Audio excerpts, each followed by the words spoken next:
என்னம்மா நீங்க அப்படியே தனியாவே கட்டு தூக்கி போடுறீங்க, தனியாவே எடுத்து கட்டிட்டீங்க, இது என்ன காரணம்? நாங்க ஆளு வச்சு செஞ்சோம்னா எங்களுக்கு கட்டுப்படி ஆகும். எனக்கு கட்டுக்கு 30 ரூபா கொடுக்குறாங்க. கட்டுக்கு 30 ரூபா கொடுக்குறாங்கன்னா ஏற்றி கொண்டு இறக்கி அவங்களுக்கு போர் போட்டு கொடுத்துருவோம். போர் போட்டு கொடுத்துட்டு வரணும் உங்களுக்கு. சில நேரத்துல ஆளுவன் வெயில் அடிச்சுன்னு வர மாட்டான். நான் சமயத்துல அவுத்து விடுவோம், ஓட்டுவேன். நான் ஒரு நாளைக்கு 5 நட அடிப்பேன். 30 ரூபா கொடுப்பாங்க. 30 ரூபா கட்டுப்படி ஆக மாட்டேங்குது. ஆள் வச்சு உங்களுக்கு கட்டுப்படி ஆக மாட்டேங்குது. 40 ரூபா ஒருத்தர் நம்ம ஆள் வச்சு அடிக்கலாம், இல்லன்னா ஒண்ணும் பண்ண முடியாது.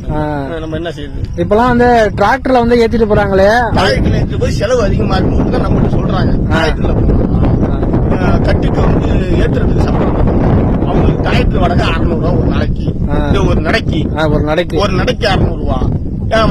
ஆளு 4 ஆளு போகணும். 4 ஆளுக்கு 600 ரூபா சம்பளம். அவன் மத்தியானம் 2 மணி வரைக்கும் வேலை செய்வான். காலை டிஃபனு, டீ வடை இதெல்லாம் வாங்கி கொடுக்கணும். அது உங்களுக்கு கட்டுப்படி ஆகல. மாட்டு உள்ள அடிக்கிறாங்க. மாட்டு பொறுமையா அடிச்சாலும் பரவாயில்ல, பொறுமையா அடிச்சாலும் பரவாயில்ல. நம்மளுக்கு கம்மியாகவும் இருக்கு, சேஃப்டியாகவும் இருக்கு. அவன் டிராக்டர் என்ன பண்ணுவான், அம்மா சந்து உள்ள வராது, தூக்கி உதவிட்டு போறோம்மா, அவங்க பாட்டிக்காரங்க இல்லாம செய்யணும். நம்ம நம்ம சந்துக்குள்ள இருந்தாலும் நம்ம போய் தூக்கி அடிக்கி நம்ம போர் போட்டு பழுதா போட்டு கொடுத்துருவேன். போரும் நீங்க தனியாவே போட்டுருவீங்க? ஆமா, போர் போட்டு பழுதாவும் போட்டு கொடுப்பேன். சரி, பழுதா கொடுத்தாலும் பழுதாவும் போட்டு நம்ம அணையாம கொடுத்துருவோம்.